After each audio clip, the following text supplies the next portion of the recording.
Hi, I'm Warren Miller. And I'm Tim Byler. And in this video, we're going to talk about the installation process with Upward Broadband.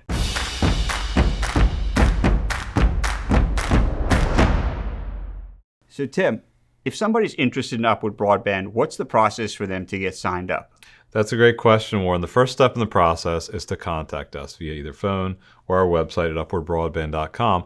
That allows our team to evaluate your location and see if we're able to offer services to your premises.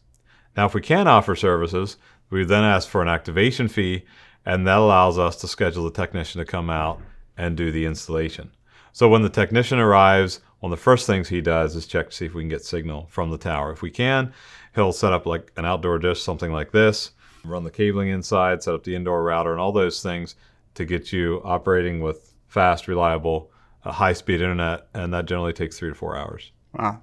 What happens if you come out to my home and you find out, Tim, that for some unknown reason, you just can't get a connection to my home?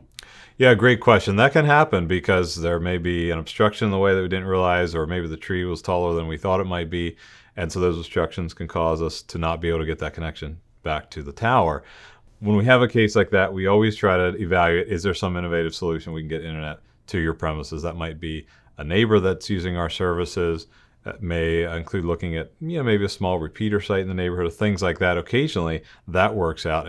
If that works, that's always fun, and we love being creative to get internet to the people that need it. But there are, of course, cases where even then we're not able to find a solution, and we have to say, unfortunately, we're unable to offer you service. And in that case, we do a full refund of the activation fee if we can't provide you with services. So it sounds pretty simple to me. Just reach out to us either by giving us a call or going to upwardbroadband.com. One of our technicians will let you know if you're in an area that's eligible. If so, we'll schedule a technician to come out. We'll collect a small activation fee, and we'll be out there, and in about 3 or 4 hours, you'll be up and running. And if for some unknown reason we just can't get internet to your location, you would refund the money to them 100%. That's correct. That seems pretty hassle-free to me. Hope you found this video helpful. Thank you for watching, and we'll see you in the next video.